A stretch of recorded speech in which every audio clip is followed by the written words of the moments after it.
일본의 수출 규제로 기초과학 중요성이 부각되고 있습니다. 충북이 추진 중인 차세대 방사광 가속기도 주목받고 있습니다. 한국소비자원이 어린이용 래시가드 6개 제품을 시험한 결과 색바램 등 내구성에서 차이를 보였습니다. 토끼 농가에서 집단 폐사가 발생했습니다.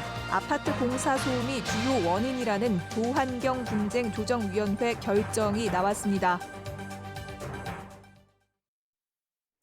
여러분 안녕하십니까? 계속해서 충북 지역 뉴스입니다. 충북 지역에는 오늘 청주에 폭염경보, 다른 10개 시군에는 폭염주의보가 내려지면서 종일 무더운 날씨를 보였습니다. 낮 최고 기온은 청주 우암산이 34.3도로 가장 높았고 옥천과 영동 33.5도, 보은 33.2도 등 도내 전 지역에서 32도 안팎을 기록했습니다. 밤사이 일부 지역에서는 온도가 25도 이하로 떨어지지 않는 열대야 현상이 나타나겠고 내일 아침과 낮 기온 또한 오늘과 비슷해 덥겠습니다. 충북에서 들불처럼 번지던 과수화상병이 진정 기미를 보이고 있습니다. 방역당국은 과수화상병이 25도에서 29도까지 활동이 활발하지만 30도가 넘는 폭염이 이번 주부터 시작된다는 예보에 따라 소강 국면에 접어들 것으로 기대하고 있습니다. 한편 과수화상병 매몰 처리에 따른 피해 보상금은 지난해의 2배인 300억 원을 넘을 것으로 충청북도 농업기술원은 전망했습니다.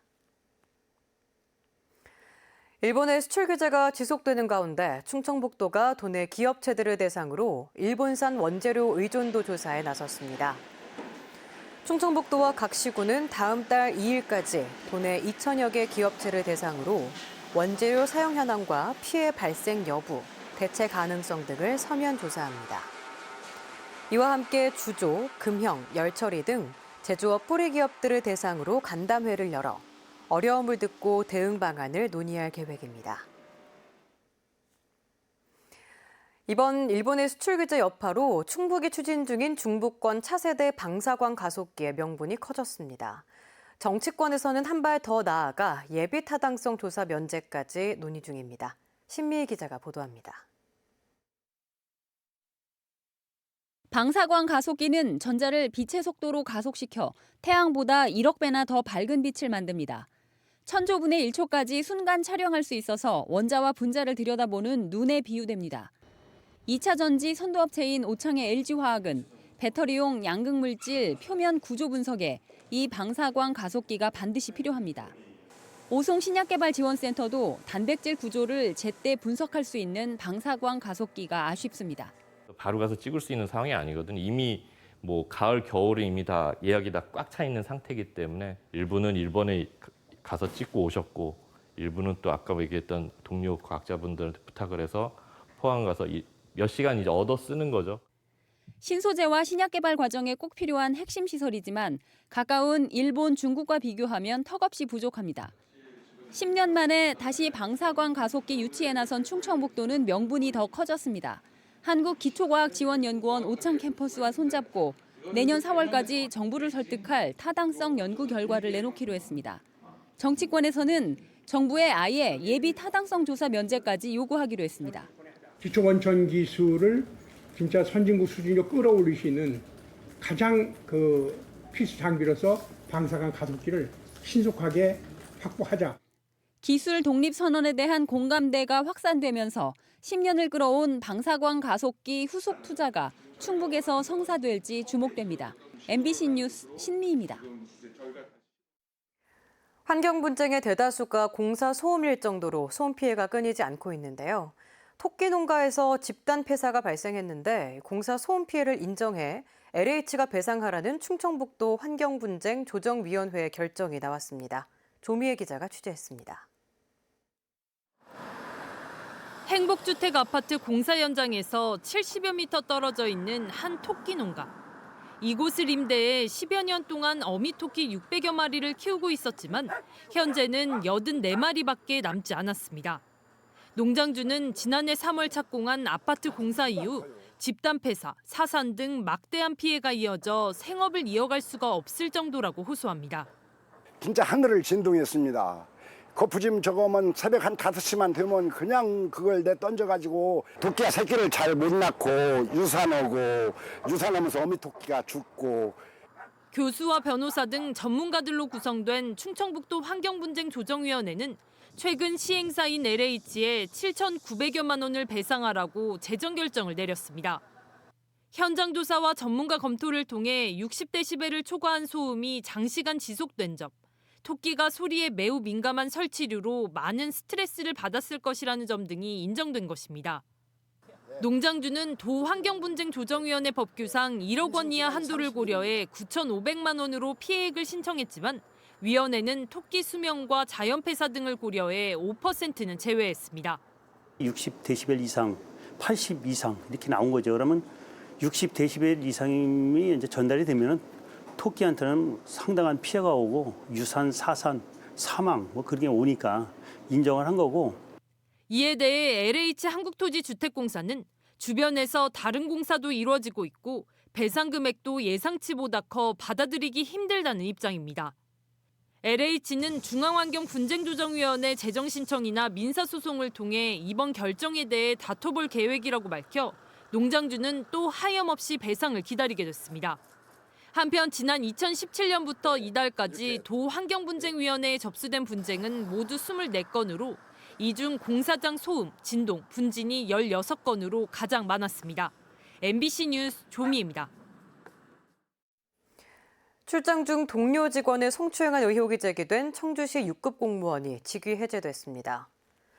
청주시는 이달 부산 선진지 견학을 가서 숙소에서 여직원을 성추행한 혐의로 팀장급 공무원 A씨를 직위 해제했습니다. 해당 공무원은 조사에서 술에 취해 기억이 나지 않는다고 말한 가운데 경찰도 수사에 나섰습니다. 충주에서 특정 부위가 드러날 정도의 짧은 반바지를 입고 돌아다닌 남성이 경찰의 소환 조사를 받았습니다. 충주경찰서는 지난 17일 충주시 중앙탄면의 한 커피숍에서 살색 스타킹과 짧은 반바지를 입고 나타나 논란이 됐던 40대 남성을 피진정인 자격으로 소환해 조사했습니다. 해당 남성은 개인의 취향이라고 주장한 것으로 알려졌으며 경찰은 업무 방해와 공연 음란 등 다양한 가능성을 놓고 혐의를 검토하고 있습니다. 애초 서퍼들을 위해 만들어진 래시가드가 요즘은 일반인들 사이에서도 보편적인 휴가철 준비물이 됐죠. 이 팔끝까지 덮는 모양새에 햇볕 차단과 체온 유지까지 도움을 줘서 아이들도 많이 입히는 추세인데 기능과 안전성은 어떨까요? 이지연 기자입니다. 피부 화상과 마찰로 인한 상처, 급격한 체온 변화 등을 막아주는 래시가드. 일반인들 사이에서 높아진 인기에 어린이용도 따로 나오고 있습니다. 그렇다면 기능과 안전성은 확인됐을까? 한국소비자원이 소비자 구매도가 높은 어린이용 래시가드 6개 제품을 시험해봤습니다. 자외선 차단율은 지수를 표시한 모든 제품에서 실제 성능과 일치해 우수한 것으로 나타났고 마찰로 인한 표면 변화 또한 적어 쉽게 보풀이 일거나 찢어지지 않았습니다. 그러나 세부적인 내구성은 제품과 가격별로 차이를 보였습니다.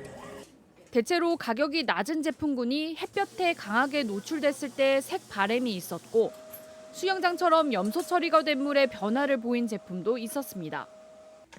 다만 회복률의 경우 반드시 가격과 비례하진 않았습니다.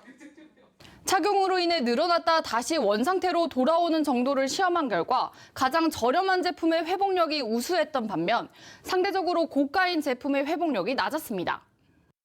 건조 속도나 신장 회복률, 색상 변화 등에서 제품에 따라서 품질 성능이 다르게 나타났습니다. 소비자는 중요하게 생각하는 성능을 고려해서 제품을 선택하는 것이 좋겠습니다. 일부 업체에서 어린이 제품에 반드시 표기해야 하는 사용 연령을 누락해 개선이 필요했지만 피부에 영향을 줄 수 있는 폼알데하이드와 산도, 알레르기성 염료 등 유해 물질 함량은 모든 제품이 안전 기준에 적합했습니다. MBC 뉴스 이지연입니다. 충청북도가 시군에 도의회 지역상담소 설치를 검토하기로 했습니다. 충청북도는 도의원들의 지역 의정 활동을 지원하는 차원에서 시군청 안에 도의회 상담소를 설치하고 임대료를 지원하는 방안을 검토하기로 했습니다. 충주 오페라단이 충주시 지정예술단으로 선정됐습니다. 충주 중원문화재단은 분야별 전문가 5명이 심사한 결과 지정예술단 공모에 참여한 3개 팀 가운데 충주 오페라단을 선정했다고 밝혔습니다. 충주 오페라단은 다음 달부터 1년 동안 충주를 소재로 한 팝 오페라와 콘서트, 시민 대상 교육 등을 진행하게 됩니다. 시 지정예술단은 지역 문화예술을 활성화하고 단체 역량을 강화하기 위해 도입됐습니다. 새로 조성될 제천 시민광장의 명칭을 정하기 위한 설문조사가 진행됩니다. 제천시는 옛 동명초 부지에 예술의 전당과 함께 만여 제곱미터 규모로 조성할 시민광장의 명칭을 두고 여름광장과 느림보 광장, 꿈의 광장 등 6개 후보를 추려 다음 달 9일까지 홈페이지에서 설문조사를 진행합니다.